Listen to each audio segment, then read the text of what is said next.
Bueno, hoy tenemos el capítulo 15 sobre movimiento oscilatorio.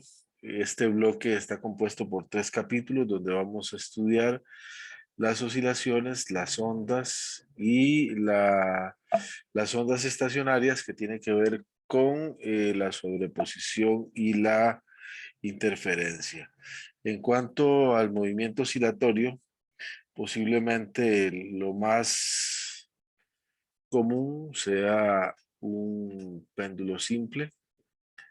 El péndulo simple, de hecho, lo estudiaremos al final de este capítulo, pero es quizá con lo que más familiarizados estamos con un péndulo. Y vamos a ver que de hecho el péndulo simple no es tan simple como parece. Hay algunas condiciones que lo hacen que no sea estrictamente un movimiento oscilatorio. Bueno, la, la primera de estas condiciones que vamos a ver es el oscilador armónico simple. El oscilador armónico simple no es otra cosa más que una masa unida a un resorte. Y este resorte, ¿a qué responde? Responde a la ley de Hooke, que ya ustedes la han visto, que dice que F es igual a menos K por X. Entonces, la fuerza es directamente proporcional al negativo de la posición. Ese menos, estrictamente, ¿de dónde viene? Bueno, cuando nosotros tenemos un movimiento armónico simple, o en este caso que tenemos el oscilador armónico simple, vamos a tener lo que se conoce siempre como una fuerza restauradora. Esta fuerza restauradora, en este caso, está dada por la ley de Hooke. La fuerza restauradora siempre apunta hacia la posición de equilibrio. Aquí en este dibujo B podemos ver la posición de equilibrio. Entonces, cuando el objeto se mueve hacia la derecha de la posición de equilibrio, entonces la fuerza restauradora apunta hacia la izquierda, siempre a restablecer a su objeto a su posición de equilibrio. Ahora, por el contrario, si tenemos una fuerza que apunta hacia la derecha, es porque estamos a la izquierda de la posición de equilibrio, como lo tenemos en este caso de acá. Entonces, fuerza restauradora trata de restablecer la posición de equilibrio del objeto y si el resorte está comprimido en este caso, la fuerza restauradora apunta hacia la posición de equilibrio. Esta fuerza, repito, está dada justamente por la ley de Hooke, que nos dice que esa fuerza es igual a K por X. Bueno, para obtener un movimiento armónico simple, lo que vamos a hacer es hacer una sumatoria de fuerzas. Y vamos a decir que la suma de fuerzas es igual a masa por aceleración, que es lo que tenemos aquí. Pero la masa por la aceleración es K por X, que es la única fuerza que existe acá. Entonces, despejando la aceleración, me queda que es menos kx entre m.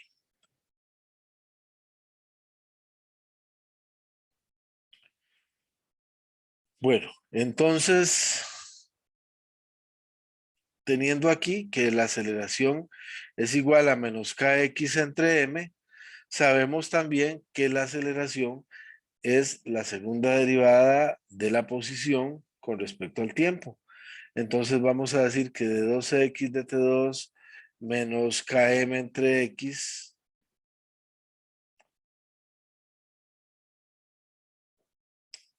y nos va a quedar que de 2, vea que aquí se está definiendo muy antes todavía, pues no me gusta hacerlo desde tan antes, se está definiendo el omega cuadrado como K entre M.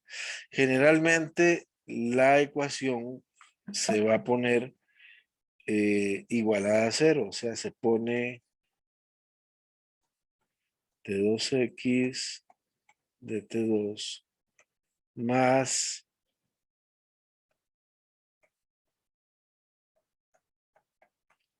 K entre M por X igual a cero. Entonces tenemos que la segunda derivada de una función más la constante, una constante por esa función es igual a cero. A esta constante que acompaña a la X es la que está definida ahí como omega cuadrado.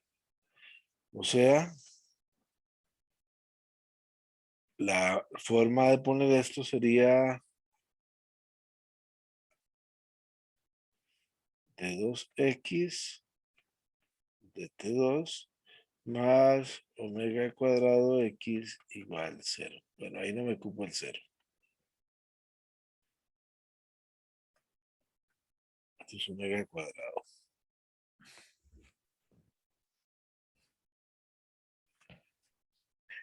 Entonces, a pesar de que ahí ya está la respuesta,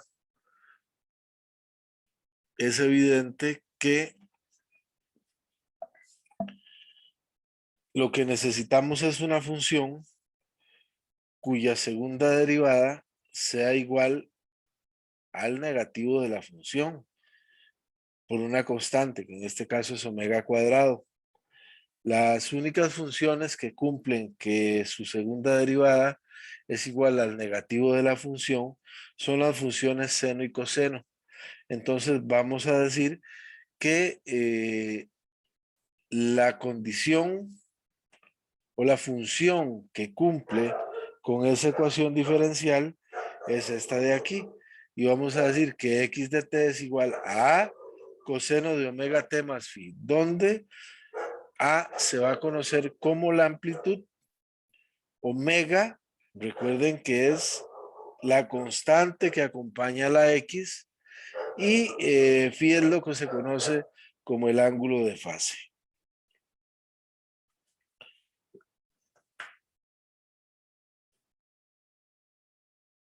Vamos, ahorita dentro de un rato les explico qué significa el ángulo de fase.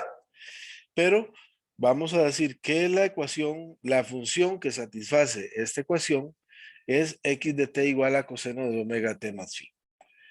Bueno, si eso es x de t, la primera derivada de la función con respecto al tiempo me daría la velocidad, y entonces es a d de t cos de omega t más phi, y esto me quedaría menos omega a sen de omega t más phi. Si derivo por segunda vez, ven que justamente aquí sale el omega cuadrado, que era el que teníamos anteriormente. Si hago la segunda derivada, entonces lo que voy a tener es la aceleración de la partícula, y me va a quedar que es menos omega a seno de omega t más phi. Y esto es igual a omega cuadrado cos de omega t más phi. Vean que esto yo lo puedo poner el a cos de omega t más phi no es otra cosa más que x. Entonces algunas veces yo podría poner que la aceleración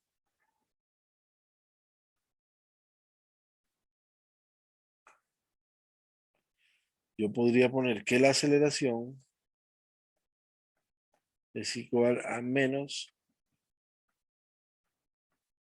omega cuadrado por x, donde x justamente es la función a cos de omega t más phi. Y justamente eso es lo que me indica de una manera muy clara cómo esa función x de t es igual a cos de omega t más phi cumple como una solución de esa ecuación diferencial.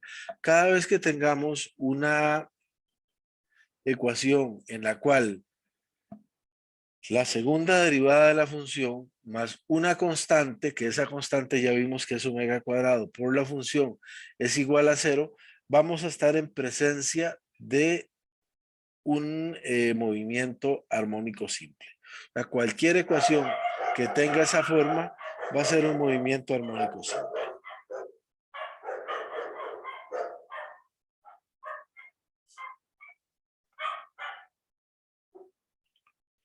Bueno, tenemos aquí entonces cómo se vería la función seno o coseno dibujada.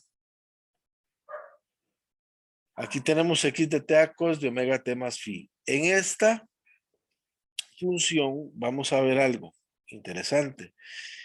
Es que, por ejemplo, cuando t es igual a 0, para esta de acá, vean que no está en el punto máximo. No está aquí, sino que está aquí. Entonces, esta separación del punto máximo va a estar expresada por el ángulo de fase.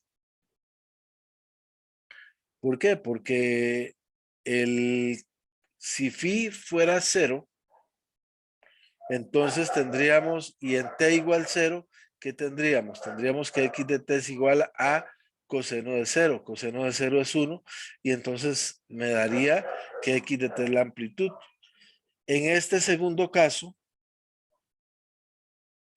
aquí phi es diferente de 0, y aquí phi es igual a 0. ¿Por qué?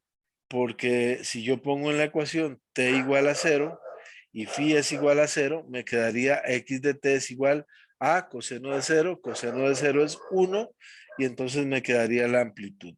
La amplitud es lo que se mueve el oscilador a la derecha o a la izquierda de su posición de equilibrio. Entonces, en un momento tendríamos menos a, como es este caso de acá, o podríamos tener a, como es este caso de acá. Entonces, él siempre se va a ir moviendo. Recordemos que estamos considerando el oscilador que se mueve en un plano horizontal. Entonces, él siempre se va a estar moviendo de esta manera. Si phi es igual a 0, entonces en t igual 0 está en su máxima amplitud o en su amplitud. Siempre recordando que el omega es la raíz de k entre m, porque habíamos dicho que omega cuadrado es k entre m.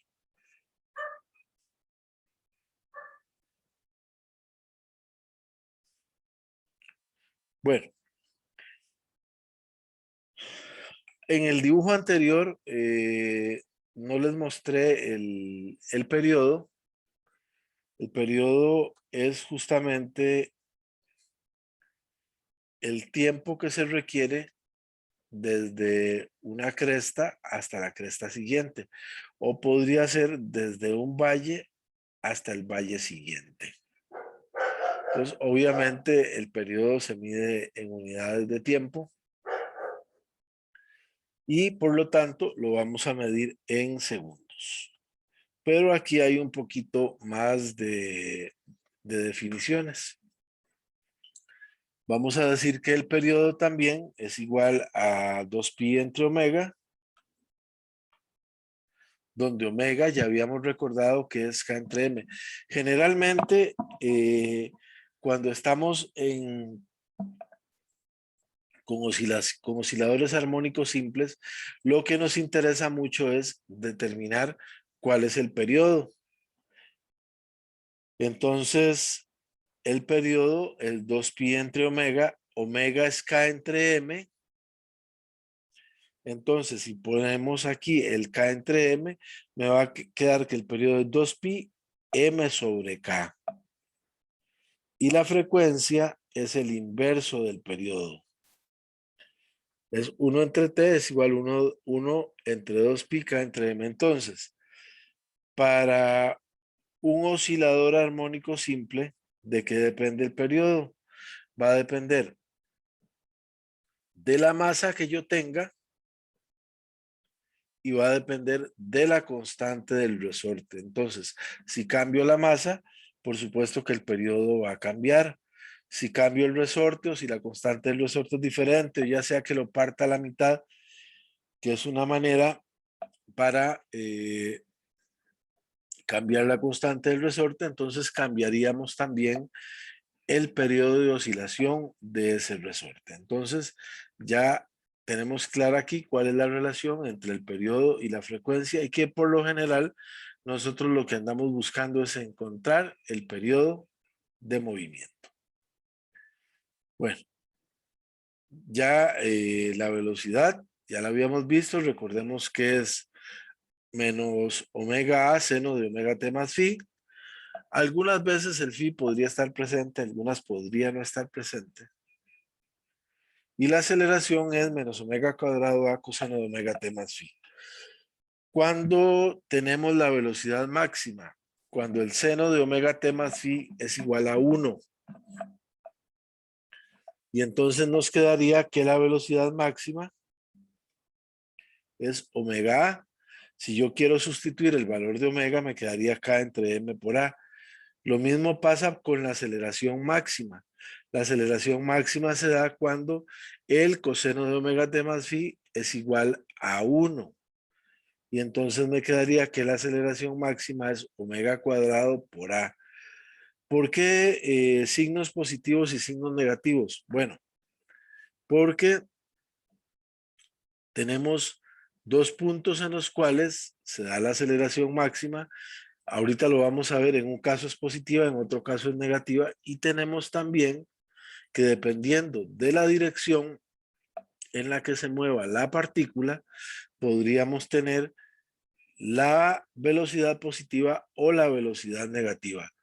Pero en valor absoluto vamos a decir que esa velocidad máxima es omega a y que la aceleración máxima es omega cuadrado por a. Bueno, aquí tenemos algo interesante que lo vamos a ver ahora desde el punto de vista de una gráfica. Y es que la velocidad y la aceleración están desfasadas 90 grados. ¿Qué significa esto? Que cuando una es máxima, la otra es cero, que cuando una es cero, la otra es máxima. Entonces, aquí tenemos la gráfica de posición en función del tiempo. Ya habíamos visto cómo se define la amplitud y cómo se define el periodo. Y ahora tenemos la velocidad máxima.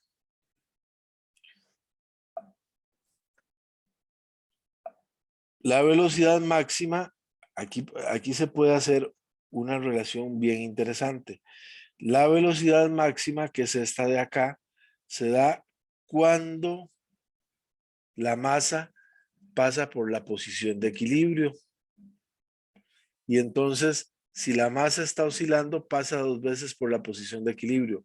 Cuando viene de la derecha hacia la izquierda o cuando viene de la izquierda hacia la derecha. Y eso es lo que hace que algunas veces la velocidad sea positiva y que algunas otras veces la velocidad sea negativa. Y tenemos la aceleración. Entonces vean qué interesante acá también, que cuando la velocidad es máxima, la aceleración es cero. O cuando la aceleración es máxima, como en este punto de acá, la velocidad es igual a cero. Entonces, seguimos pensando en el oscilador armónico simple. ¿En qué puntos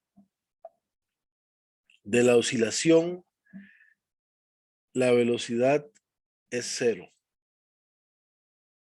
Vamos a ver quién me responde. En los extremos. En los extremos, es correcto.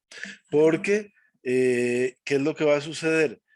Viene el oscilador se detiene y cambia la dirección de su movimiento. Llega al otro extremo, se detiene y cambia la dirección de su movimiento.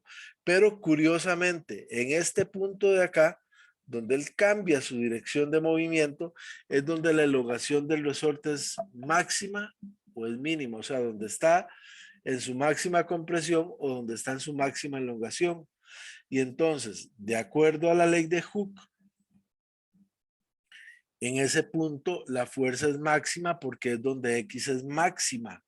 Y si la fuerza es máxima, entonces la aceleración es máxima. Por lo tanto, tenemos en los extremos, tanto en el de la derecha como en el de la izquierda, la aceleración va a ser máxima y la velocidad es igual a cero. Y en el centro, en el punto de equilibrio, la velocidad va a ser máxima y la aceleración va a ser igual a cero, porque en el punto de equilibrio X es igual a cero. Y si X es igual a cero, por ley de Hooke, la fuerza es igual a cero. Y si la fuerza es igual a cero, entonces vamos a tener que la aceleración es igual a cero. Entonces es muy importante tener esta relación entre la posición, la velocidad y la aceleración de la partícula en un movimiento armónico simple. Bueno, este es el mismo gráfico que les había mostrado anteriormente. Para un caso donde phi es igual a cero o para un caso donde phi es diferente de cero. Si en t igual a cero, x es diferente de cero, entonces vamos a tener por ahí un ángulo de fase. Y ese ángulo de fase se puede encontrar muy fácilmente. Vean que el ángulo de fase, bajo ninguna circunstancia, cambia la forma del dibujo de la ecuación o de cómo oscila la partícula. El ángulo de fase solo me dice si en t igual a cero está en su máxima amplitud o no está en su máxima amplitud. Bueno, aquí tenemos cómo se va viendo la onda para diferentes momentos. Aquí no está mostrada, pero por ejemplo, aquí tendríamos de cuartos, T, 3 T cuartos, el periodo, y ahí va cada cuarto de periodo. Entonces la onda va en un punto diferente.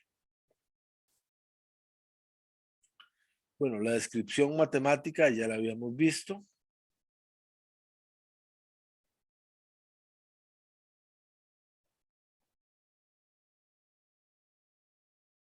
Y ahora vamos a ver cómo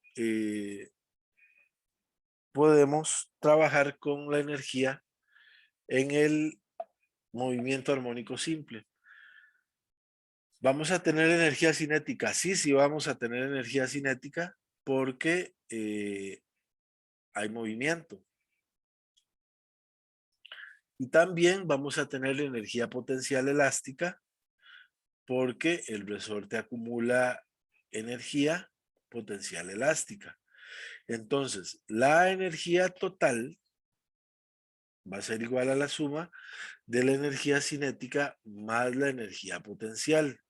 Pero nuevamente relacionemos esto de la energía cinética y la energía potencial con lo que habíamos visto anteriormente de la posición y de la velocidad.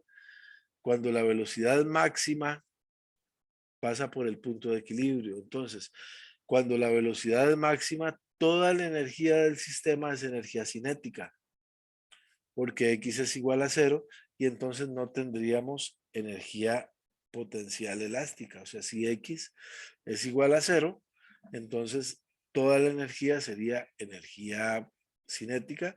O por el contrario, cuando estamos en los extremos, la velocidad es igual a cero y toda la energía sería energía potencial elástica. Pues simplemente aquí lo que vamos a hacer es la suma de la energía cinética más la energía potencial. Y ojo que en la energía cinética se hizo la sustitución de la velocidad por omega cuadrado a seno de omega t más phi. En la posición también se sustituye la x por a cos de omega t más phi. Entonces me quedaría a cuadrado cos cuadrado omega t más phi. Lo mismo aquí, ¿verdad? V cuadrado omega cuadrado a cuadrado sen cuadrado de omega t más phi. Entonces la energía es igual a la energía potencial más la energía cinética. Si se hace esa suma y se saca factor común, 1/2 de k cuadrado, que es esto que está aquí,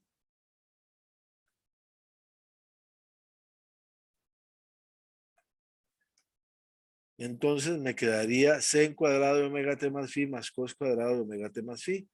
Y desde hace mucho tiempo sabemos que sen cuadrado de algo más cos cuadrado de algo es igual a 1. Por lo tanto, la energía del sistema va a ser igual a 1/2 de k por a al cuadrado. Entonces yo puedo poner que 1/2 de k cuadrado es igual a 1/2 de mv cuadrado más 1/2 de kx al cuadrado. Voy a ponerlo aquí ya que hay un poquito más de campo. O sea, me quedaría que 1/2 de k por a cuadrado es igual a 1/2 de mv cuadrado más 1/2 de k por x al cuadrado. Entonces vean que esto me permite encontrar, por ejemplo, si yo tengo la energía total y conozco la posición, podría determinar cuál es la velocidad en ese momento. O si conozco la posición y la velocidad de manera simultánea, o sea, tiene que ser la posición y la velocidad en un mismo instante de tiempo. No puede ser la posición por aquí y la velocidad por allá.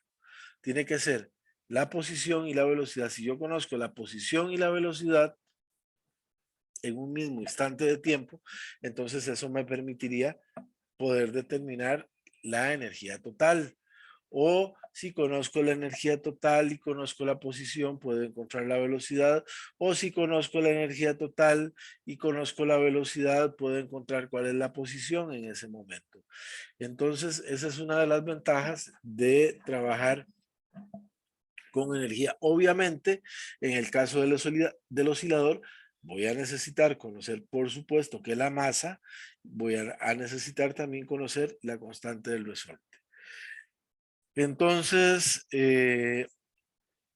lo que les dije anteriormente, si la velocidad máxima, o sea, si V igual a V máxima, entonces X es igual a 0. Y la energía es únicamente energía cinética.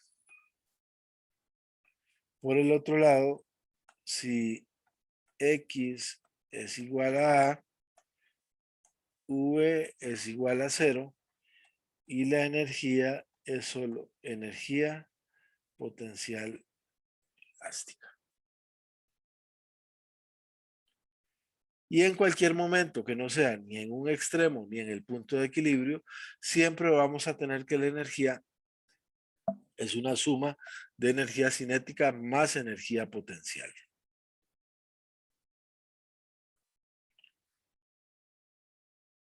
Aquí hay, Sí, sí, pregunta, es que yo, digamos, lo que apunté antes fue que cuando V era igual a V max, aceleración era igual a 0. es correcto. Pero entonces, hay que apuntar también lo otro, digamos, lo que usted acaba de poner. Sí, aquí lo que estamos considerando es la manera en cómo varía la energía en el sistema. Entonces, vamos a lo mismo. Si X es igual a cero, ahora lo analizamos desde el punto de vista de la energía. Si X es igual a cero, entonces no podemos tener energía potencial elástica, porque la energía potencial elástica es un medio de K por X al cuadrado. Y entonces toda la energía va a ser energía cinética y X es igual a cero.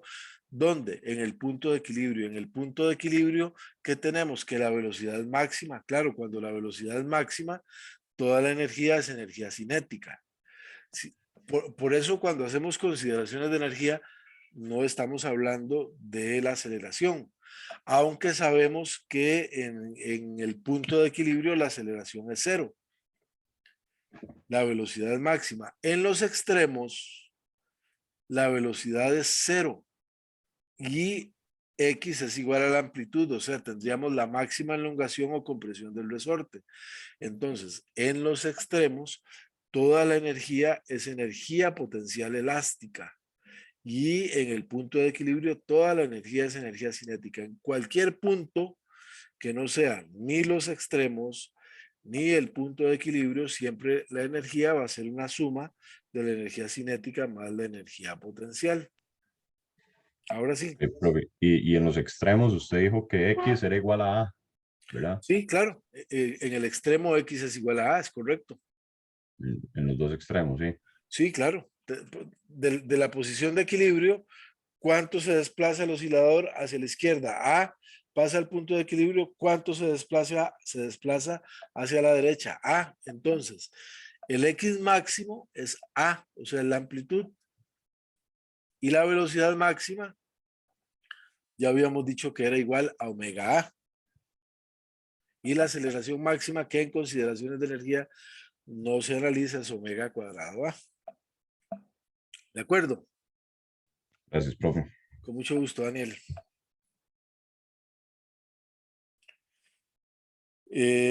Bueno, entonces aquí tenemos cómo varía la energía cinética y cómo varía la energía potencial.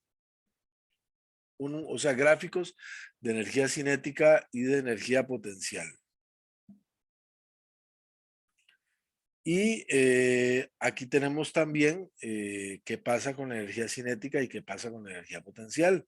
Ya habíamos visto que en el extremo, o sea, en menos A y A, U es igual a cero, X es máximo, entonces al ser X máximo, tendríamos aquí la energía potencial elástica. Esta sería la que es marrón o terracota o no sé de qué color la ven. Sería la energía potencial elástica que es máxima en los extremos.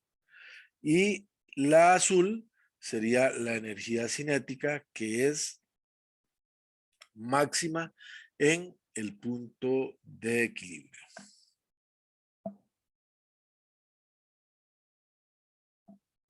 Profe, ¿Sí?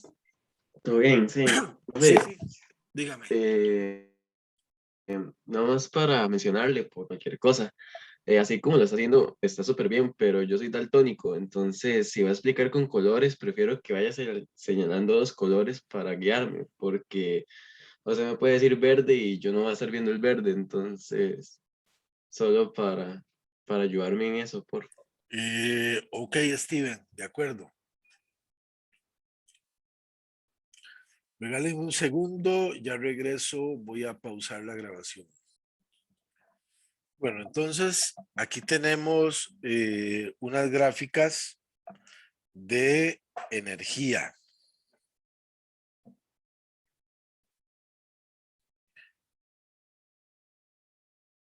Este que está aquí,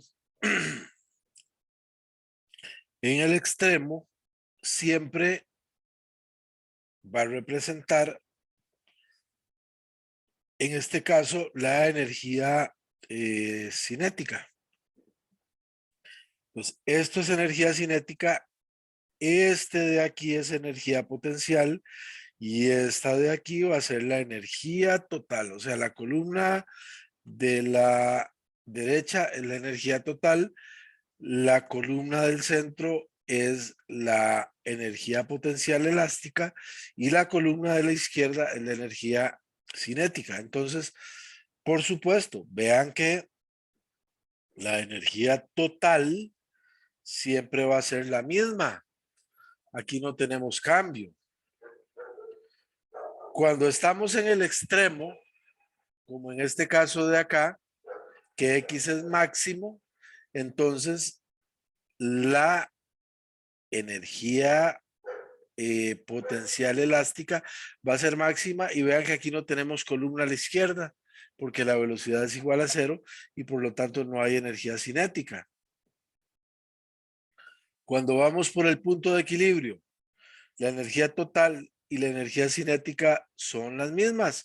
¿Por qué? Porque aquí X es igual a cero y entonces no tenemos barrita en el centro. Cuando estamos en el punto de máxima compresión, que es equivalente desde el punto de vista de la energía al punto de máxima elongación, entonces nuevamente desaparece la columna de la izquierda. ¿Por qué? Porque aquí la velocidad es igual a cero. Si la velocidad es igual a cero, no hay energía cinética. Y tendríamos la energía potencial elástica, que es igual a la energía total. Otra vez, cuando viene de regreso y pasa por el punto de equilibrio, en el punto de equilibrio X es igual a cero, entonces vean que la barra del centro desaparece. Y en este punto, nuevamente, toda la energía es energía cinética. Pues vean, 100% de la energía es energía cinética. Y nuevamente llega al punto de máxima elongación, donde la velocidad es igual a cero, entonces la columna de la izquierda desaparece, toda la energía es energía potencial elástica. En cualquier punto que no sea ni los extremos, ni el punto de equilibrio, entonces siempre la energía va a ser una suma de la energía cinética más la energía potencial. Si esta, ya sea que esta columna yo la pongo encima de esta, o esta la pongo encima de esta, me va a dar la energía total que siempre está representada por la columna de la derecha.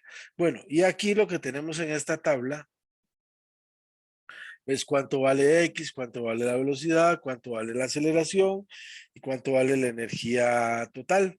Entonces, la energía potencial elástica, energía cinética más, energía total, energía cinética más potencial, este es cero, más bien aquí la que se hace cero es la energía potencial elástica y todas energía cinética. Y así lo podemos ver para cada uno de los casos. Pues siempre, nada más tener en cuenta que la energía total, o sea, este es un sistema en el cual la energía se conserva. Entonces la energía total va a ser igual en todo momento y siempre va a ser una suma de la energía cinética más la energía potencial. Bueno, otra manera en la cual trabajando con las ecuaciones se puede encontrar la velocidad es despejando de esta ecuación de aquí arriba la velocidad y entonces va a quedar que es k entre m a cuadrado menos x cuadrado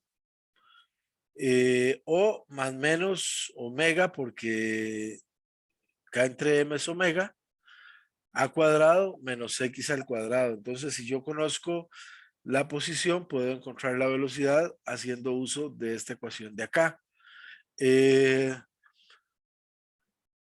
Cuando x es igual a, o sea, cuando la partícula está en el punto de máxima compresión o máxima elongación, x es igual a, y entonces, ¿qué me da esto? Si x es igual a, me da que la velocidad es igual a cero. Entonces, esta ecuación que les estoy mostrando aquí también comprueba que en el punto de máxima compresión o máxima elongación, la velocidad es igual a cero. Pero una preguntilla. Sí, digamos, cuando, digamos, en los cálculos matemáticos, cuando, digamos, en el caso en que se esté en el extremo izquierdo completamente, se usa Sí, menos A o se usa positivo.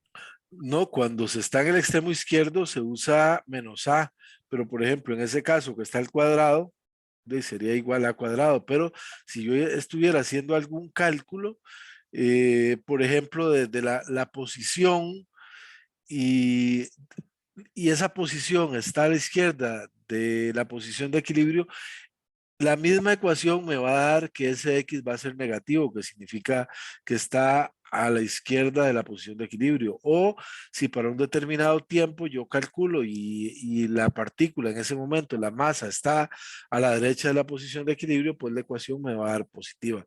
Si estuviera haciendo algún otro tipo de cálculo, sí deberíamos poner, si estoy a la izquierda, deberíamos poner que el x es negativo. A partir del punto de equilibrio, hacia la derecha las X son positivas y a partir del punto de equilibrio hacia la izquierda las X son negativas. Entonces, por lo tanto, A también es negativa hacia la derecha, hacia la izquierda y es positiva hacia la derecha. Y de hecho en la ecuación que teníamos, la ecuación armónica, teníamos los puntos positivos hacia arriba y los puntos negativos hacia abajo. ¿De Listo, acuerdo? profe. Ok.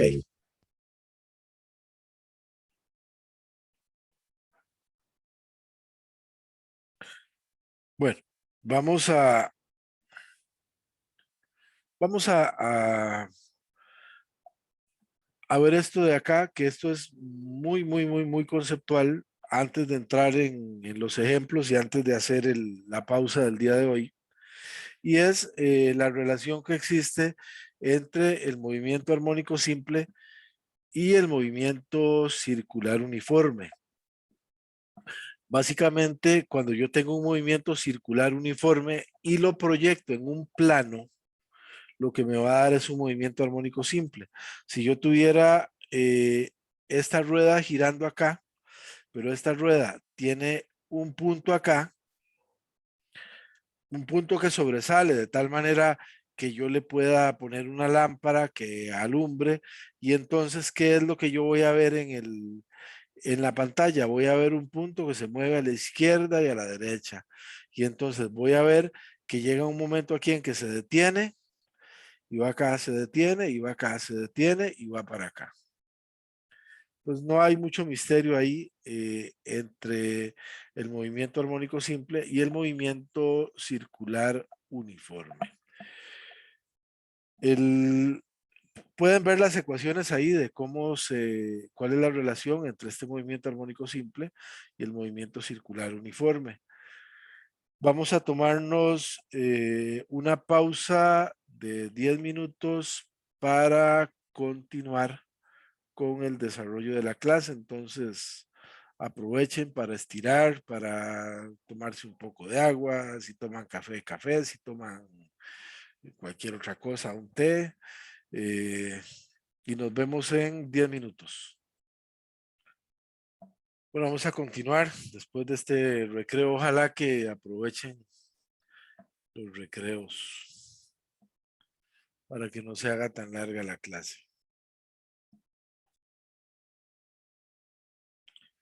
Bueno, aquí tenemos un caso, un ejemplo de un movimiento armónico simple que es justamente el péndulo. El péndulo lo tenemos acá. Entonces, aquí está la tensión, aquí está el peso y hacia acá está la componente del peso que funciona como fuerza restauradora. Recuerden que para que un movimiento sea armónico simple, en primer lugar debe cumplir una condición, una ecuación, y además de eso debe existir la fuerza restauradora. Pues aquí tenemos la fuerza restauradora. La fuerza restauradora no es otra cosa más que la componente del peso que apunta en esta dirección, que es igual a mg seno de zeta. Y aquí tenemos la componente que va contraria a la tensión, o sea, la tensión es mg coseno de zeta, y esta de acá es la fuerza restauradora. Vamos a decir que L es la longitud del péndulo. Entonces aquí, como la fuerza es tangencial, vamos a decir que es masa por aceleración tangencial igual a menos mg seno de zeta. Y entonces me queda menos mg seno de zeta es m de 2s de t2. S, que es un pedacito de longitud de arco. Ya sabemos que un pedacito de longitud de arco es igual a el radio, porque este sería el radio de un círculo, por el ángulo. Entonces me queda de 2s de t2 igual a L de 2 zeta de t2. Pero vean que aquí tenemos un problema un poquito serio. Voy a escribirlo como debería ser, de 2 zeta de t2 más GL seno de zeta igual a 0.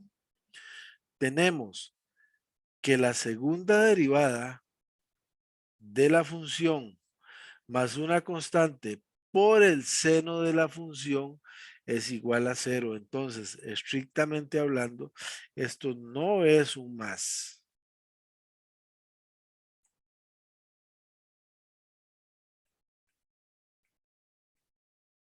Más son las siglas de movimiento armónico simple. Porque para que sea un movimiento armónico simple, lo que debe cumplir es esto de aquí. Debe cumplir que la segunda derivada de la función es igual a menos una constante por la función. Y aquí tenemos que la segunda derivada de la función es igual al seno de la función. Pero vale que eso lo podemos resolver. ¿Cómo lo resolvemos? Diciendo que para valores pequeños del ángulo, el seno de zeta es aproximadamente igual a zeta. O sea, zeta pequeño, seno de zeta es aproximadamente igual a zeta. Entonces, vamos a decir que el péndulo simple funciona única y exclusivamente cuando los ángulos son pequeños, para valores pequeños de zeta. Entonces, me va a quedar que la segunda derivada de zeta con respecto al tiempo más una constante, que ya sabemos que esa constante es omega cuadrado, por zeta es igual a 0. Entonces me queda que zeta es igual a zeta máximo como coseno de omega t más phi, pero nuevamente lo que andamos buscando o lo que me interesa es una expresión para el periodo. Y el periodo es 2pi entre omega, ya sabemos que omega es g entre L, como omega va en el denominador, da la vuelta aquí y me queda que t es igual a 2pi L sobre g. Entonces, ojo, recuerden que esto es válido única y exclusivamente para ángulos pequeños. ¿De qué factores depende el periodo de un péndulo? Depende de la longitud de la cuerda y depende de la aceleración gravitacional. Como no tenemos la posibilidad de cambiar la aceleración gravitacional, a menos que estemos orbitando alrededor de la Tierra o que estemos en la Luna o que estemos en algún otro planeta, entonces básicamente vamos a decir que el periodo del péndulo va a depender de la longitud de la cuerda, porque el otro factor, que es la aceleración gravitacional, no tenemos posibilidad de cambiarla, solo tenemos posibilidad de cambiar la longitud de la cuerda. Entonces, para la pregunta, ¿qué es un ángulo pequeño? Bueno, por ejemplo, para un grado, vean que el ángulo en radianes y el seno del ángulo valen lo mismo. Para 2 grados valen lo mismo. Para 3 grados ya hay un cambio en el tercer decimal. Para 5 grados hay un cambio en el tercer decimal. Para 10 grados ya hay un cambio en el segundo decimal. Para 15 grados ya hay un cambio en el segundo decimal. Y para 30 grados ya sigue habiendo cambios en el segundo decimal. Entonces, mi pregunta es, bueno, ¿qué tanto quiero yo que se parezca el periodo de un péndulo al periodo real? Bueno, tratemos de trabajar con ángulos inferiores a 5 grados para no tener cambios ya en el tercer decimal. Eso porcentualmente es tan pequeño que prácticamente el seno del ángulo, perdón, el periodo real va a ser igual al periodo aproximado. Entonces aquí están los porcentajes de diferencia. Ya hasta 3 grados es 0. Y ahí vamos hasta 5 grados 0.1, hasta 10 grados 0.5%. Ya para 30 grados la diferencia es de 4.7%. Entonces, si estamos utilizando péndulo simple, tratemos de trabajar con ángulos de 5 grados o menores. Otro ejemplo es el péndulo físico. O sea, el péndulo simple es un caso en el cual tenemos un movimiento armónico simple y en el cual la ecuación se cumple única y exclusivamente si tenemos ángulos pequeños.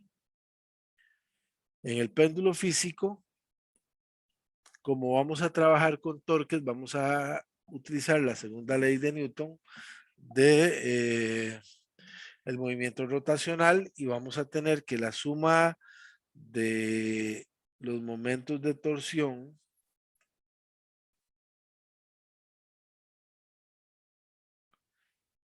es igual a el momento de inercia por la aceleración angular.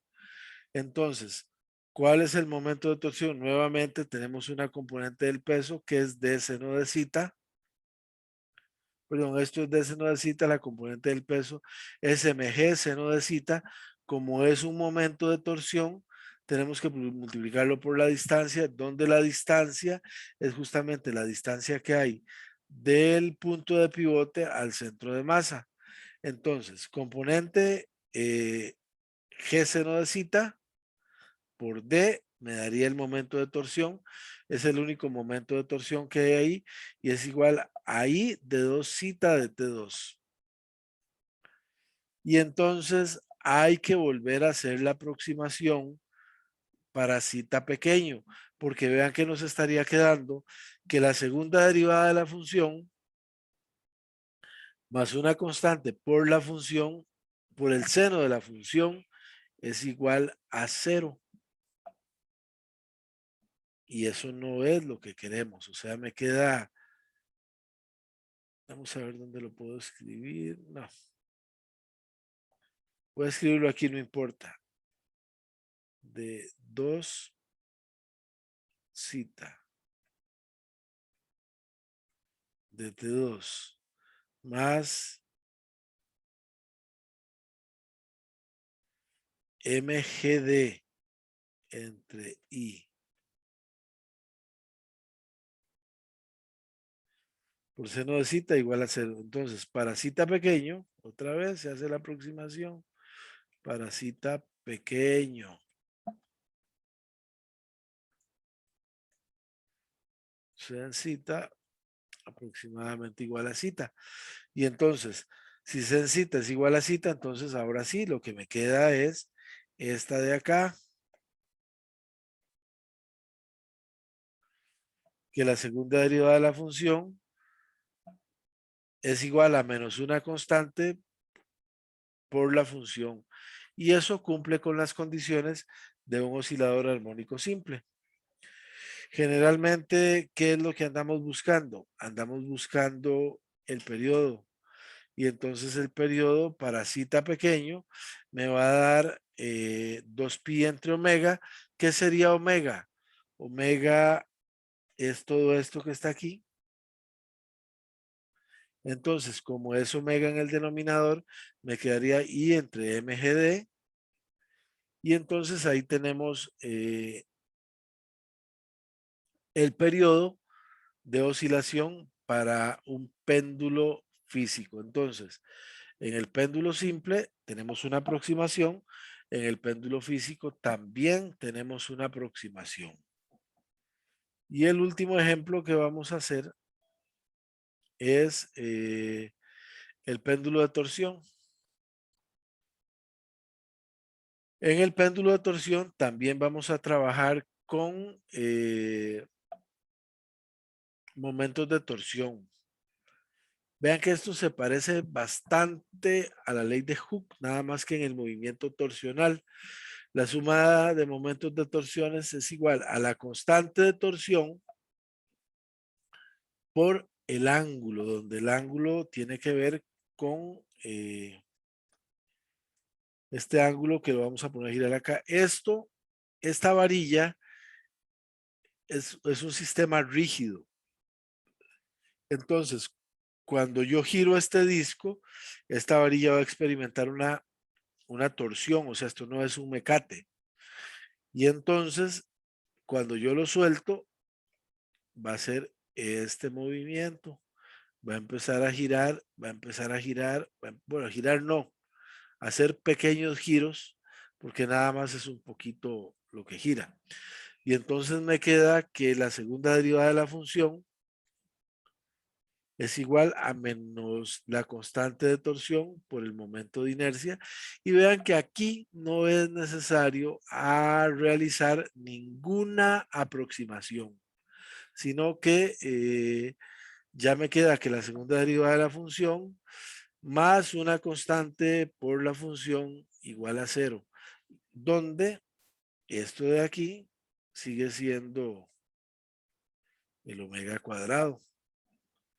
Entonces, si ya tengo el omega cuadrado, por supuesto que puedo encontrar el periodo, que es por lo general lo que yo ando buscando, que dice que T es igual a 2pi I entre K.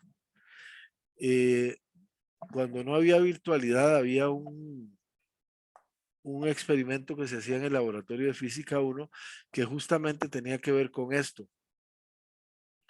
Y se tenía un péndulo de torsión. En vez de tener una varilla, lo que se tenía era un resorte. Entonces estaba un disco unido a un resorte y se giraba y entonces eso empezaba a girar y se medía el periodo y básicamente lo que se hacía era encontrar el momento de inercia y si el disco se sacaba del punto central, entonces el momento de inercia cambiaba y se utilizaba el teorema de los ejes paralelos y entonces se encontraba el momento de inercia por experimentación y se encontraba el momento de inercia teórico y se comparaban y generalmente daba muy bien. Ahora no sé cómo se la están jugando con todos estos laboratorios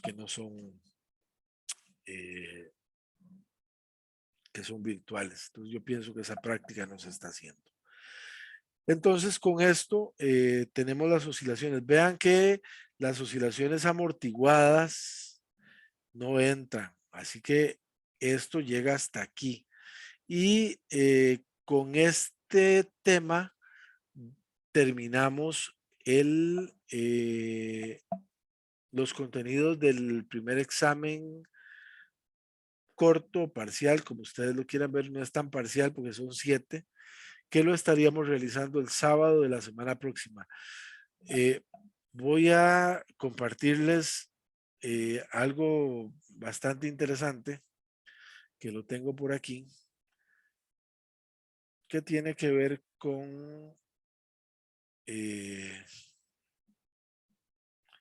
se llama Las pistas de Newton. Entonces, es un video, está en inglés, pero está subtitulado. Esperemos que lo cargue. Ahí lo tienen.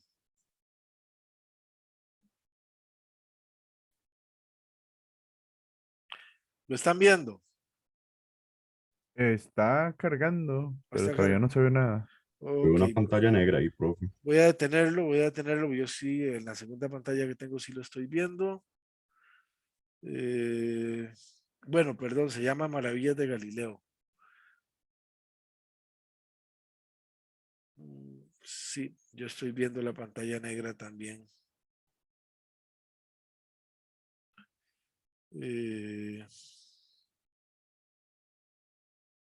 Qué extraño porque aquí yo ¿De sí qué plataforma es el video? ¿Es de YouTube? no, yo lo tengo descargado. Lo tengo Ah, descargado ok. en la, lo tengo descargado en el iPad y eh, mm, qué malo. Vamos a ver. Y si pasa el link y uno lo busca. Es que pues, eso se encuentra en YouTube. Bueno, más bien creo que yo lo había visto en Facebook, pero ya dejé de compartir. Lo que podría hacer es tratar de ponerlo en la computadora, no aquí, pero es igual, debería verse.